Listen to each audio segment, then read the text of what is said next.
সবাইকে আমন্ত্রণ আন্তর্জাতিক অঙ্গনের সবশেষ খবর নিয়ে আমাদের নিয়মিত আয়োজন যমুনা আই ডেস্কে। শুরুতেই জানিয়ে দেব শিরোনাম। রুশ করোনা ভ্যাকসিনের উৎপাদন শুরু, আগস্টেই বাজারজাত। কড়াকড়ি শিথিল হচ্ছে উচ্চ সংক্রমিত দেশগুলোতে, ইউরোপে ফের বিধিনিষেধ। সমঝোতার দুদিন না পেরোতেই ফিলিস্তিনের রাতভর ইসরায়েলি হামলা, ইরানের ক্ষোভ, ইহুদিদের বিশ্বাস করা আমিরাতের চরম ভুল।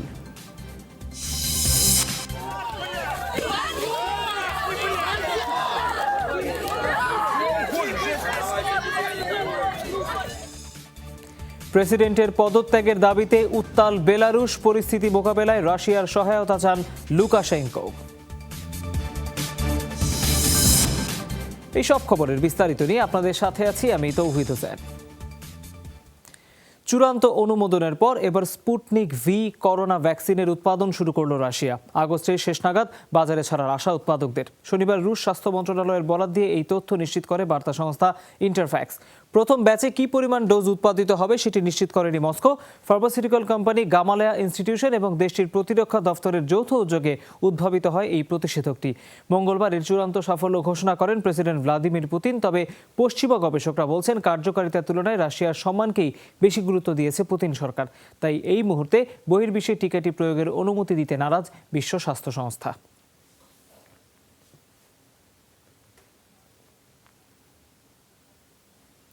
ধীরে হলেও লকডাউন এবং কড়াকড়ি শিথিল করতে শুরু করেছে কোভিড-19 সংক্রমণের শীর্ষে থাকা অনেক দেশ। অর্থনীতিকে গতিতে ফেরাতেই এই পদক্ষেপ, এমন সাফাই দিচ্ছেন রাষ্ট্রনেতারা। সৌদি আরবে 30 আগস্ট থেকে সরকারি স্কুলগুলোতে সামাজিক দূরত্ব মেনে পাঠদান কর্মসূচি শুরু হবে। ব্রাজিল এবং দক্ষিণ আফ্রিকায় সচল হচ্ছে বাণিজ্যিক কার্যক্রম। অবশ্য ইউরোপের কিছু দেশে দ্বিতীয় দফা মহামারীর শঙ্কায় বাড়ছে বিধিনিষেধ। করোনা মহামারীতে মৃত্যু আর সংক্রমণ তালিকায় ব্রাজিল দ্বিতীয় অবস্থানে থাকলেও খুলে দেওয়া হচ্ছে দেশটির প্রধান পর্যটন কেন্দ্রগুলো। প্রশাসনের দাবি, অর্থনীতিকে গতিশীল করতেই এ পদক্ষেপ। সোমবার থেকে অভ্যন্তরীণ চলাচল, পারিবারিক মিলন মেলা এবং ব্যবসা বাণিজ্য শুরুর উপর থেকে বিধিনিষেধ ছড়িয়ে নিচ্ছে দক্ষিণ আফ্রিকাও।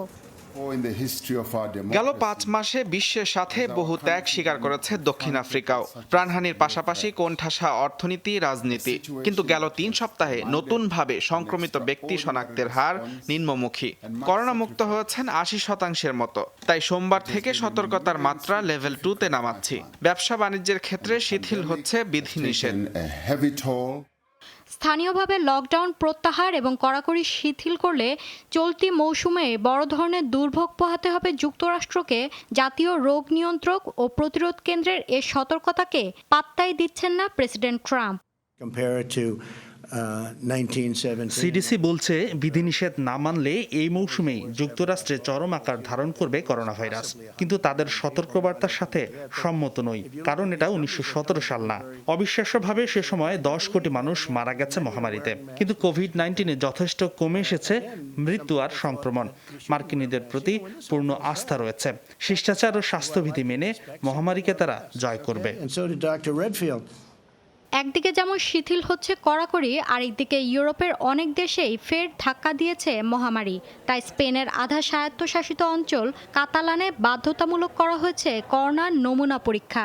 ব্রিটেনের পর ভ্রমণ নিষেধাজ্ঞা জারি করেছে নেদারল্যান্ডসও। তাদের নাগরিকদের স্পেন, ফ্রান্স, বেলজিয়ামের সর্বোচ্চ সংক্রমিত এলাকাগুলোয় চলাচলে দেওয়া হয়েছে বিধিনিষেধ। মৌলি ইসলাম, যমুনা নিউজ। বিশ্বজুড়ে আরও 5,000-এর বেশি মানুষের প্রাণ কেড়ে নিল করোনা ভাইরাস। নতুন সংক্রমণ শনাক্ত হয়েছে প্রায় 2.5 লাখ মানুষের।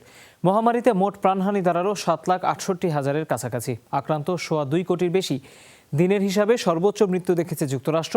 1071 মৃত্যুতে দেশটির মোট প্রাণহানি 1,73,000-এর মতো।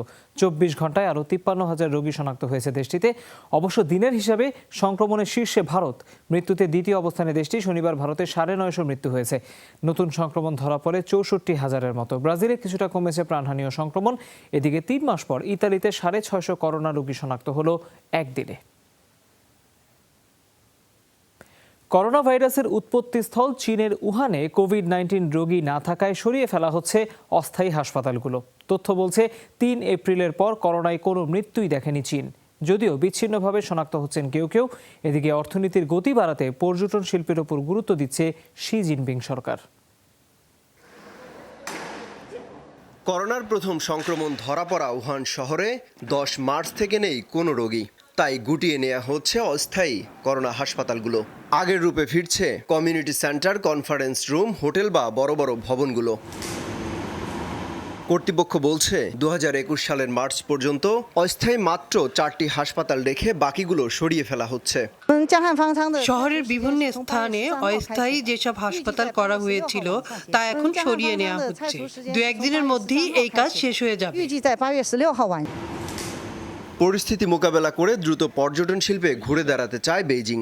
তাই প্রাকৃতিক সম্পদ রক্ষণাবেক্ষণের উপর গুরুত্ব দিচ্ছে শি জিনপিং সরকার। যত বেশি পর্যটক আসবে আমাদের আয় রোজগার ততই বাড়বে। এজন্য অবশ্যই রক্ষা করতে হবে আমাদের প্রাকৃতিক সম্পদকে। প্রাকৃতিক সম্পদ আমাদের সবচেয়ে বেশি মূল্যবান সম্পদ। এসব ধ্বংস করা থেকে আমাদের বিরত থাকা উচিত। পাহাড় বন নষ্ট করে কোনোভাবেই কিছু করতে চাই না। জীববৈচিত্র্য রক্ষায় যা অমূল্য সম্পদ। চীনে করোনায় মারা গেছে 4,500 মানুষ। 3 এপ্রিলের পর থেকে নেই কোনো মৃত্যুর রেকর্ড। অমিত হাসান রবিন, যমুনা নিউজ। নিউজিল্যান্ডে 102 দিন পর করোনা ভাইরাস শনাক্তের পর বর্তমানে সংক্রমিত 69 জন। দৈনিক হিসাবে দেশটির আরও 13 জনের শরীরে নতুনভাবে মিলেছে কোভিড-19। স্বাস্থ্য মন্ত্রণালয়ের মহাপরিচালক অ্যাশলে ব্লুমফিল্ড জানান, নতুন শনাক্তদের একজন অস্ট্রেলিয়া থেকে আসা পর্যটক। কোয়ারেন্টাইনে থাকা অবস্থায় তার শরীরে মিলেছে করোনা। বাকিরা কমিউনিটি ট্রান্সমিশনের শিকার।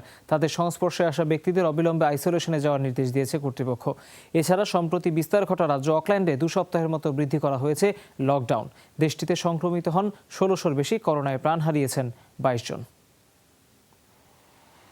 তেল আবিব আবুধাবি সমঝোতার 2 দিন পর না হতেই ইসরায়েলি বিমান হামলায় প্রকম্পিত হলো ফিলিস্তিন। শনিবার রাতভর গাজা উপত্যকায় চলে এই হামলা। এরপর অবশ্য সমঝোতার পক্ষেই সাফাই আরব লীগ নেতাদের। তবে ইরানের হুঁশিয়ারি, ইসরায়েলকে বিশ্বাস করে চরম ভুল করেছে আরব আমিরাত। শান্তি প্রতিষ্ঠার উদ্দেশ্যে করা ইসরায়েল আরব আমিরাত সমঝোতার পার হয়নি 2 দিনও, অথচ এরই মধ্যে ফিলিস্তিনে মুহুর্মুহু বিমান হামলা ইসরায়েলের। হামলায় হতাহত বহু বেসামরিক ফিলিস্তিনি। যুক্তরাষ্ট্রের মধ্যস্থতায় সমঝোতার বিরুদ্ধে শুরু থেকে সোচ্চার ইরান। তেহরানের মত, ইসরায়েল আমিরাত সমঝোতায় মধ্যপ্রাচ্যে শুধু তেল আবিবের প্রভাবই বাড়বে, হবে না সংকটের সমাধান। চুক্তিকে চরম ভুল বলেও অভিযোগ করেছে ইরান।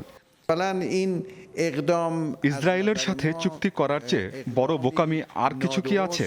বর্তমান পরিস্থিতিতে ইহুদিদের সাথে সমঝোতার অর্থই হলো নিজের বিপদ ডেকে আনা, কারণ তাতে এই অঞ্চলে ইসরায়েলের অবস্থান আরও শক্ত হবে এবং এতে আরব দেশগুলোরই ক্ষতি। এই ভুল আরব আমিরাত কেন করল? তবে নির্যাতিত ফিলিস্তিনিদের অধিকারের চেয়ে আরব আমিরাতের সুস্পষ্ট আরব লীগ নেতাদের কণ্ঠে। সমঝোতাকে ইসরায়েল ফিলিস্তিন সংকট সমাধানের একমাত্র উপায় হিসেবে দেখছেন তারা। এটা সত্য যে 2-1টি দেশ এই সমঝোতার বিরোধিতা করছে, কিন্তু ইসরায়েলি দখলদারিত্ব বন্ধ এবং ফিলিস্তিন সংকট সমাধানে এই মুহূর্তে এর বিকল্প কোনো পন্থা নেই। ইসরায়েলি বসতি নির্মাণ বন্ধ সহ যেসব শর্ত দেয়া হয়েছে সেগুলো যদি সঠিকভাবে মানা হয় তাহলে এই সমঝোতার চেয়ে ভালো আর কিছু হতে পারে না। ইসরায়েল আরব আমিরাত সমঝোতা নিয়ে আলোচনার মধ্যেই ব্যাপক বিক্ষোভ চলছে তেল আবিবে। দুর্নীতির অভিযোগ তুলে প্রধানমন্ত্রী বেনিয়ামিন নেতানিয়াহুর পদত্যাগ দাবি করছেন অনেক Israeli. Mir Mushfika Hasan, Jamuna news. Beirut বন্দর বিস্ফোরণ কাণ্ডের তদন্তে সহযোগিতা করতে লেবানন পৌঁছেছে এফবিআইয়ের গোয়েন্দা দল। বিষয়টি নিশ্চিত করেন যুক্তরাষ্ট্রের রাজনৈতিক সম্পর্ক বিষয়ক আন্ডার সেক্রেটারি ডেভিড হেল। শনিবার বন্দর এলাকা পরিদর্শনে যান তিনি। বলেন, পূর্ণাঙ্গ, বিশ্বাসযোগ্য ও স্বচ্ছ তদন্ত নিশ্চিতে কাজ শুরু করতে যাচ্ছে মার্কিন গোয়েন্দা দল এফবিআই। তবে বিশ্বের আর্থিক সহযোগিতা পাওয়ার জন্য অবশ্যই রাজনৈতিক সংস্কার জরুরি দেশটিতে। আরও জানান, নিশ্চয়তা ছাড়া লেবানিজ অর্থনীতির উন্নয়নে ঋণ দিতে নারাজ দাতা গোষ্ঠীগুলো। অনুসন্ধান কার্যক্রমে এরই মধ্যে যোগ দিয়েছেন ফরাসি গোয়েন্দারা। 4 আগস্ট বৈরুত বন্দরে ঘটে মর্মান্তিক বিস্ফোরণ। বলা হচ্ছে, বন্দরের গুদামে মজুত করা 2750 টন অ্যামোনিয়াম নাইট্রেটই এর জন্য দায়ী। তাতে প্রাণ হারিয়েছেন কমপক্ষে 200 মানুষ, গৃহহীন 3 লাখের বেশি।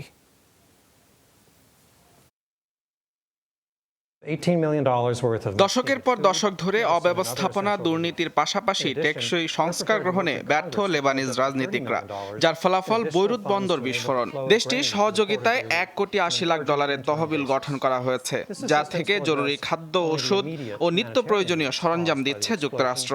আরও $3 কোটি প্রস্তাব তোলা হয়েছে কংগ্রেসে, কিন্তু জনতার দাবি মেনে সুশাসন এবং কার্যকরী সরকার প্রতিষ্ঠা করতে না পারলে জাতীয় দুর্যোগ মোকাবেলা কঠিন হবে লেবাননের। ব্যাপক দমন পীড়নের পরও বেলারুশে অব্যাহত আছে সরকার বিরোধী বিক্ষোভ। প্রেসিডেন্ট আলেকজান্ডার লুকাশেঙ্কোর পদত্যাগ দাবিতে শনিবারও রাস্তায় নামেন হাজারো মানুষ। দেশ ছেড়ে পালানো বিরোধী নেতা ভিডিও বার্তায় আন্দোলন চালিয়ে যাওয়ার আহ্বান জানিয়েছেন। পরিস্থিতি সামাল দিতে রাশিয়ার প্রেসিডেন্টের সাহায্য চেয়েছেন প্রেসিডেন্ট লুকাশেঙ্কো। বেলারুশের ইতিহাসে এমন ভয়াবহ পুলিশি নির্যাতনের ঘটনা আর ঘটেনি। এক সপ্তাহ ধরে চলা বিক্ষোভ থামাতে এখন পর্যন্ত আটক করা হয়েছে 7,000-এর বেশি মানুষকে। দমনপীড়নের মধ্যেও অনেকটা পাল্লা দিয়ে বাড়ছে বিক্ষোভের মাত্রা। প্রেসিডেন্ট লুকাশেঙ্কোর পদত্যাগের দাবিতে বিক্ষোভের আগুন ছড়িয়েছে বেলারুশের শহর থেকে গ্রামে। আমাদের এমনভাবে মারধর করেছে যেন আমরা ভয়ঙ্কর কোনো সন্ত্রাসী। কোনো কারণ ছাড়াই সারা শরীরে পিটিয়েছে, বিশেষ করে পায়ে। দিনের অর্ধেক সময় আমাদের মাথা নিচু করে শুয়ে থাকতে হয়েছে। খাবার ও পানি পর্যন্ত দেয়নি। চিকিৎসা চাইলে নির্যাতনের মাত্রা বাড়িয়ে দেওয়া হতো। জীবনের নিরাপত্তার কারণ দেখিয়ে দেশ ছেড়ে পালালেও ভিডিও বার্তায় বিক্ষোভে নেতৃত্ব দিচ্ছেন বিরোধী নেতা সেতলানা তিখানোভস্কায়া। পরিস্থিতি সামাল দিতে মিত্র রাশিয়ার সাহায্য প্রার্থনা করছেন লুকাশেঙ্কো। বিক্ষোভের নামে কি হচ্ছে তা খুবই পরিষ্কার। এই অবস্থায় রাশিয়ান প্রেসিডেন্ট ভ্লাদিমির পুতিনের সাথে কথা বলা ছাড়া বিকল্প নেই। কারণ এই বিক্ষোভের ঢেউ শুধু বেলারুশেই সীমাবদ্ধ থাকবে না। কঠিনভাবে নিয়ন্ত্রণ না করলে তা পুরো অঞ্চলেই ছড়িয়ে পড়বে। শান্তিপূর্ণ বিক্ষোভকে সরকার রক্তগঙ্গায় পরিণত করেছে। পরিস্থিতি আরও জটিল হচ্ছে। সকল শহরের মেয়রদের প্রতি আহ্বান জানাচ্ছি, স্বৈরশাসকের বিরুদ্ধে দেশ জুড়ে বিক্ষোভের ডাক দিন। আন্দোলনের প্রতি সহমত জানিয়ে চাকরি ছেড়েছেন দেশটির রাষ্ট্রীয় টেলিভিশনের অনেক গণমাধ্যম কর্মী। শিল্প কারখানা বন্ধ করে বিক্ষোভে যোগ দিয়েছেন অনেক শ্রমিক। গেল রোববারের নির্বাচনে 80%-এর বেশি ভোট পেয়ে টানা ষষ্ঠ মেয়াদে প্রেসিডেন্ট নির্বাচিত হন লুকাশেঙ্কো। ভোট কারচুপির অভিযোগ তুলে ফল প্রত্যাখ্যান করে বিরোধীরা। ভোটের বৈধতা নিয়ে প্রশ্ন তুলেছে যুক্তরাষ্ট্র ও ইউরোপীয় ইউনিয়ন। মুজ্জেবিন তারেক, যমুনা নিউজ। আগামী সপ্তাহের মধ্যেই ইরানের ওপর নিষেধাজ্ঞার মেয়াদ বাড়াতে পারেন মার্কিন প্রেসিডেন্ট ডোনাল্ড ট্রাম্প। জাতিসংঘে ইরানের বিরুদ্ধে অস্ত্র নিষেধাজ্ঞা পুনর্বহাল করার প্রস্তাব পাশে যুক্তরাষ্ট্র ব্যর্থ হওয়ার পর এমন মন্তব্য করেন ট্রাম্প। বলেন, নিরাপত্তা পরিষদে তার প্রস্তাব বাতিল হয়ে যাবে সেটি তিনি আগেই জানতেন। তবে মার্কিন নিষেধাজ্ঞা নবায়নের বিষয়টি সামনেই সপ্তাহেই প্রকাশ করা হবে। এর জের ধরে রুশ প্রেসিডেন্ট ভ্লাদিমির পুতিনের ডাকা অনলাইন সম্মেলনে যোগ না দেওয়ার ঘোষণাও দিয়েছেন তিনি।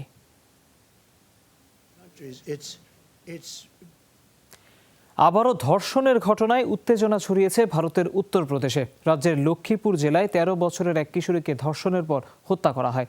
শুক্রবার বিকেলে নিখোঁজ হওয়ার পর আখ খেতে কিশোরীর সন্ধান পায় স্বজনরা। বিকৃত অবস্থায় তার মরদেহ উদ্ধার করা হয়। পরে ময়না তদন্তে ধর্ষণের প্রমাণ মেলে। ধর্ষণ ও হত্যার অভিযোগে দুজনকে গ্রেফতার করা হয়েছে। বর্তমানে অভিযুক্তরা পুলিশি হেফাজতে রয়েছে। প্রাথমিকভাবে বলা হচ্ছে, দলিত নিপীড়নের অংশ হিসেবেই এই হত্যাকাণ্ড। ঘটনার তীব্র নিন্দা জানিয়ে মুখ্যমন্ত্রী যোগী আদিত্যনাথের সমালোচনা করেছেন সাবেক মুখ্যমন্ত্রী মায়াবতী। গেল সপ্তাহে উত্তরপ্রদেশের হাপুর এলাকায় ধর্ষণের শিকার হয় 6 বছর বয়সী এক শিশু। অস্ট্রেলিয়ায় হাঙরের সাথে লড়াই করে স্ত্রীকে বাঁচালেন এক সার্ফার। শনিবার নিউ সাউথ ওয়েলস রাজ্যের সমুদ্র উপকূলে এই ঘটনা ঘটে। মারাত্মক জখম হয়েছেন তার স্ত্রী। তাকে স্থানীয় বন্দর হাসপাতালে প্রাথমিক চিকিৎসা শেষে এয়ারলিফটে নেওয়া হয়েছে নিউক্যাসল হাসপাতালে। সেখানে তার অস্ত্রোপচার সম্পন্ন হবে। রাজ্য পুলিশ জানায়, শেলি বিচে সার্ফিং করছিলেন ওই দম্পতি। সেখানে জুভেনিল প্রজাতির সাদা একটি হাঙর আক্রমণ করেন স্ত্রীকে। সহধর্মিণীকে উদ্ধারে হাঙরের সাথে লড়াই শুরু করেন স্বামী। এলোপাতারি কিল ঘুষিতে টিকতে না পেরে পিছু হটে হাঙর। সাময়িকভাবে বন্ধ রাখা হয়েছে সৈকতটি। দর্শক, এই ছিল যমুনা আই ডেস্কের এখনকার আয়োজনে। এতক্ষণ যারা সাথে ছিলেন তাদের সবাইকে অনেক ধন্যবাদ।